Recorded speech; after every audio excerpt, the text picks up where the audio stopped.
cheated, lied to, or tricked? She's tackling every opportunity to make something that went wrong right. Better Call Bacon is on your side.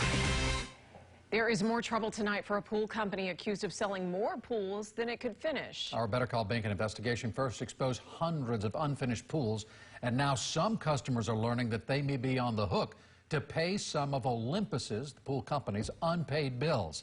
8 on your side consumer investigator Shannon Bacon is not letting up on this story. Joining us now with the latest on it, Shannon. Well, subcontractors tell me the reason why they're not working on Olympus's pools is because they didn't get paid for the work they already did. And guess who could get stuck settling those debts? You guessed it, the homeowners. Then they dig the big hole, and then they left it here for 5 months.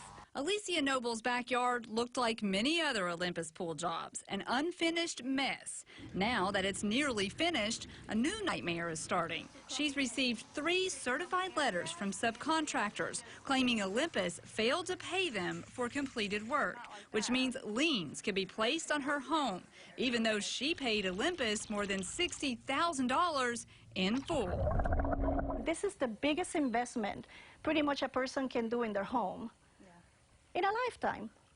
And then you have to go through hell to be able to get it through. And then when you get it through, hey, guess what? You might have to pay double for it. She's not alone. A growing list of Olympus customers tell me they're getting the same letters. I feel so bad for these homeowners because one of the companies sending the letters is Paver Solutions, owned by Aaron Allen. He tells me his company is owed nearly $20,000. I don't want to be the bad guy, but unfortunately it's Olympus has put us in this situation, right? So these homeowners have already paid them. Now in order to keep the liens off their house, they'll have to pay us. Allen tells me Olympus owes for labor cost, and he's already paid his workers. As for James, Allen says he questioned the pre-approved invoices and then stopped communicating. He's gone off the grid. We've heard nothing from him. That's a phrase I've heard a lot recently from other subcontractors as I dig into where the money went. So enough is enough. It was time for another visit to Olympus Pools headquarters.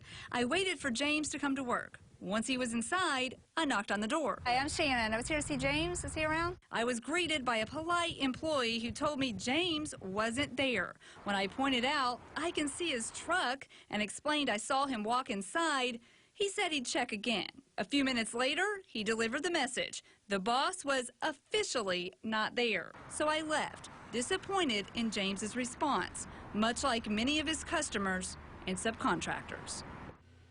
James still hasn't returned my calls, but as word gets out about unpaid subcontractors, more and more are calling me. So it's worth noting that subcontractors can also file complaints with the Florida Department of Business and Professional Regulation, just like the homeowners are. This makes me feel physically ill for some of these homeowners, because what are you supposed to do if someone files a lien on your home for work that you have already paid for? And I'm learning a lot of people, especially people who are new to Florida, are just now finding out that this could happen. But this is the way Florida law works, and sometimes the lien will nudge a general contractor to pay, but if they don't, the homeowner is responsible and would have to satisfy the lien before they could sell the house. What a nightmare. I know you're staying on it. We are. Thank you, Shannon.